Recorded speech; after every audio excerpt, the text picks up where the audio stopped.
السلام عليكم ورحمة الله وبركاته. أنا بقول دايما إن ست البيت المصرية من أجمل وأشيك وأنقى ست بيت في العالم. تمام، بقول ست البيت المصرية دايما واعية وفاهمة وعندها إدراك ووعي كامل لأنواع البهارات اللي هي بتستخدمها وبتقدمها وبتعملها لأولادها في البيت. أخذت مني النهاردة ست بيت محترمة.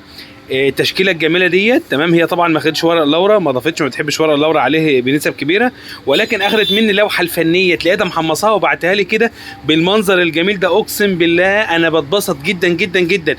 طبعا انا بقدس شغلي وبحب شغلي وبحب ان ست البيت تاخد شغلي ويكون شغلي هو اللي عندها، ولكن لما تلاقيك طالعه لي بالمنظر ده والابداع ده يا باشا، احنا نرفع لك قبعه الاحترام والتقدير يا باشا. احنا نقول لك الله اكبر عليك، تسلم تسلم اللي علمتك زمان، تسلم البيت اللي يسلم البيت اللي انت طالع منه. حاجه ما شاء الله في منتهى الجمال. بالله عليكم يا جماعه الكل يقول اللهم بارك، الكل يقول اللهم بارك تبارك الله.